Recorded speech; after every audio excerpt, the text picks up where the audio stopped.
Hello my dear students, आप सभी का मेरे यूट्यूब चैनल ग्लोबल स्टार पर बहुत बहुत स्वागत है।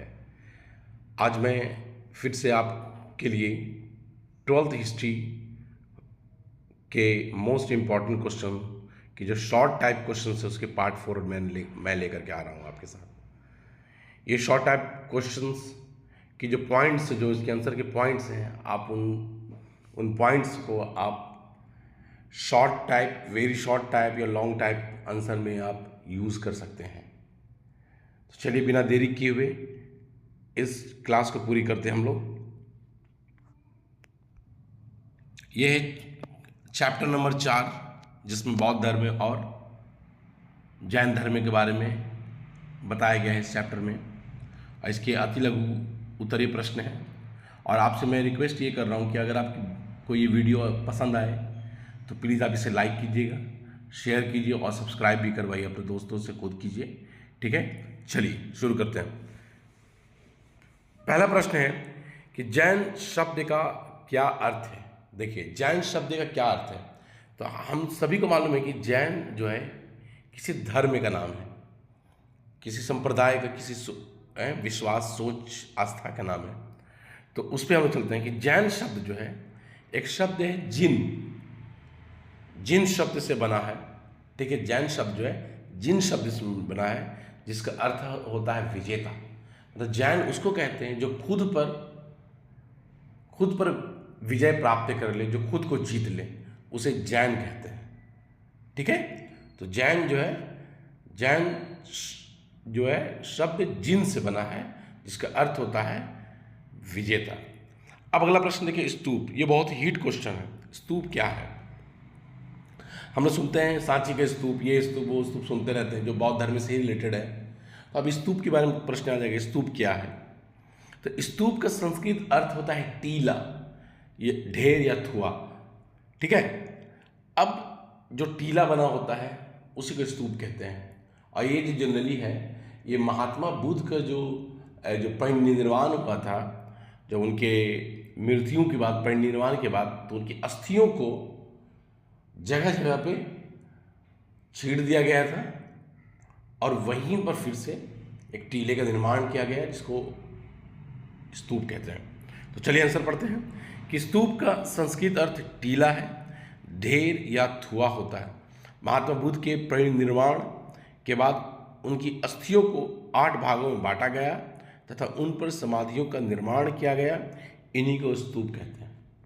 ठीक है, चलिए बात क्लियर हो गई होगी आपकी। अगले चलते हैं।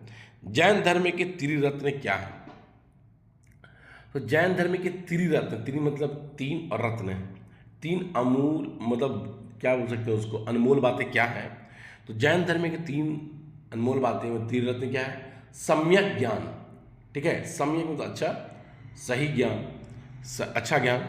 सम्यक ज्ञान, सम्यक दर्शन, ज्ञान मतलब नॉलेज हो गया, और दर्शन मतलब कि आपकी जो दृष्टि, आपकी सोच है, वो दर्शन है। सम्यक आचरण, और आप कैसा व्यवहार करते हैं।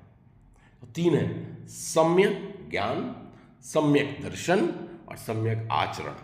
ठीक है, बहुत आसान है। अगला चलते हैं हम लोग कि महावीर स्वामी का जन्म कब और कहाँ हुआ था। तो महावीर स्वामी का जन्म हो, चाहे वो गौतम बुद्ध का जन्म है, सब आसपास है, इसको याद रखिएगा। 6ठी शताब्दी ईसा पूर्व की बात है। ठीक है, तो महावीर स्वामी का जन्म हुआ था 540 ईसा पूर्व में। कहाँ? वैशाली में। 540 ईसा पूर्व में वैशाली में, वैशाली के कुंड ग्राम में हुआ था। ठीक है, और उनकी मृत्यु कहाँ हुई थी?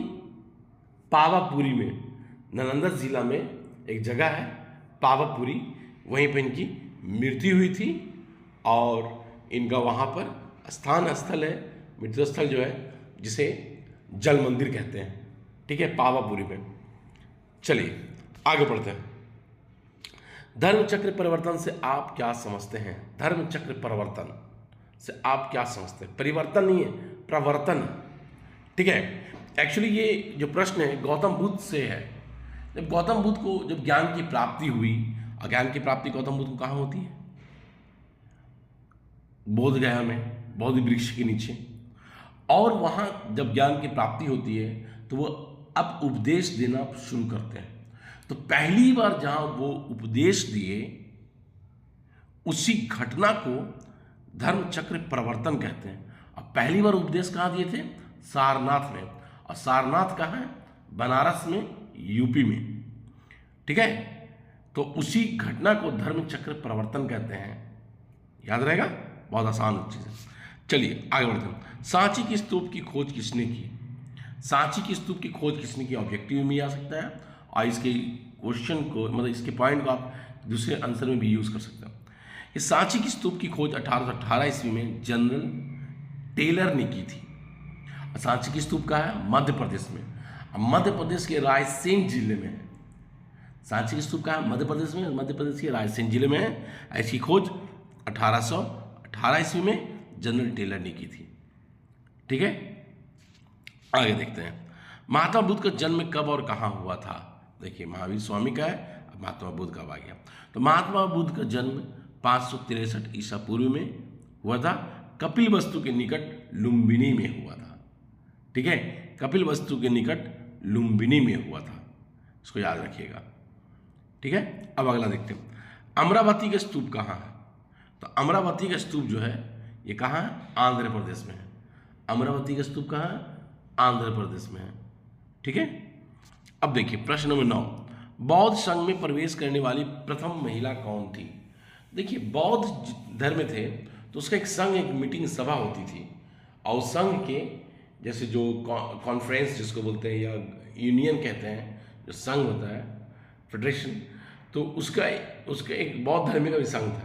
तो उसमें जो उसके जो मेंबर होते थे, जो उसमें प्रवेश करने के लिए शुरुआत में महिलाएं नहीं थी, फिर बाद में महिलाओं को भी मतलब इसमें परमिशन मिल गया। तो इसमें प्रश्न आता है, सबसे प्रथम महिला कौन थी? तो सबसे प्रथम महिला थी कौन?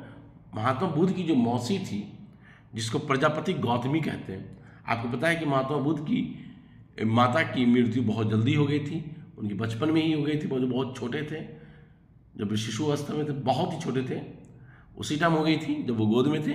और इनका लालन पालन मौसी, उनकी जो मौसी है प्रजापति गौतमी करती हैं। तो उन्हीं को ही सबसे पहले बौद्ध संघ में प्रवेश करने वाली महिला प्रथम महिला है बौद्ध संघ की। ठीक है, क्या नाम उनका? महात्मा बुद्ध की मौसी जो है प्रजापति गौतमी। 10वां देखिए आप, जैन धर्म के 23वें तीर्थंकर कौन थे? ठीक है, अब देखिए जैन धर्म के 23वें तीर्थंकर आ रहा है। ठीक है, तो 23वें तीर्थंकर थे पार्श्वनाथ।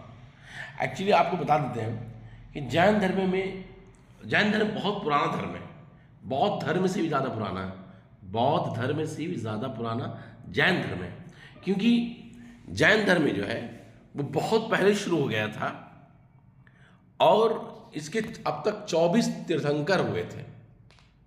24 तीर्थंकर, एक से शुरू होते होते लास्ट में 24 में जो आए थे। तो 24वें कौन थे?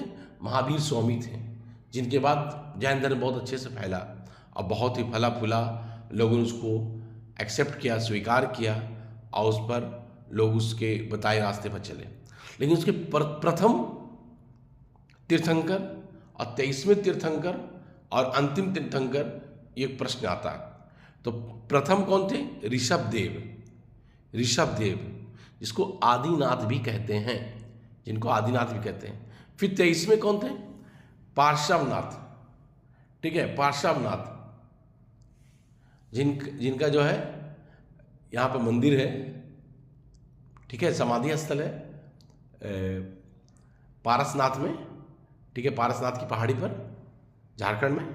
ठीक है, तो पार्श्वनाथ पहले थे ऋषभदेव, और अंतिम और 24वें तीर्थंकर महावीर स्वामी।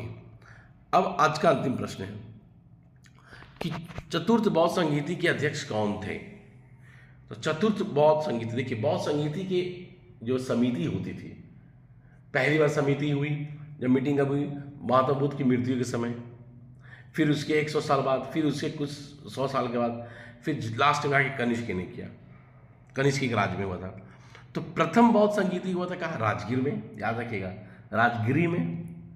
दूसरा हुआ था वैशाली में, तीसरा हुआ था पाटलिपुत्रा में, और चौथा हुआ था कहाँ? कश्मीर में। और उस बौद्ध संगीति के अध्यक्ष कौन थे? वसुमित्र और अश्वघोष। तो इस तरह से मैंने आज आपके 12 प्रश्न कंप्लीट किए, जो अति लघु उत्तरीय प्रश्न है, लेकिन इसका मैंने कई सारा पॉइंट जो एक्स्ट्रा बताया, आप इसको दूसरे प्रश्नों में, बड़े प्रश्नों में के उत्तर लिखने में आप यूज़ कर सकते हैं। ठीक है, तो अब मैं नेक्स्ट टाइम में क्या करने वाला हूँ, जो 8 चैप्टर है उसको 2 पार्ट में बांट दूंगा। एक पार्ट में किताब सेकंड जो है भाग 2, और दूसरे पार्ट में भाग 3, उसमें कंप्लीट करके शॉर्ट है, उसको मैं एक तरह से मैराथन टाइप से मैं आधा घंटा 1 घंटे का जो भी होगा मैं उसको कंप्लीट कर दूंगा। ठीक है, तो चलिए आज ये क्लास समाप्त करते हैं, और आपसे रिक्वेस्ट है कि आपको अगर ये वीडियो अच्छी लगी तो प्लीज़ इसको लाइक कीजिए, शेयर कीजिए, और अपने दोस्तों से इसको कहिए कि सब्सक्राइब करें। ये आने वाले दिनों में ये आपकी वीडियो बहुत फ़ायदेमंद होने वाला है। आप एग्ज़ाम के टाइम आप एक बार देख लेंगे तो बहुत सारे क्वेश्चन आप बना के आ जाएंगे, मेरा गारंटी कि आप फर्स्ट डिवीजन पास कर देंगे। तो thank you, all the best, bye bye.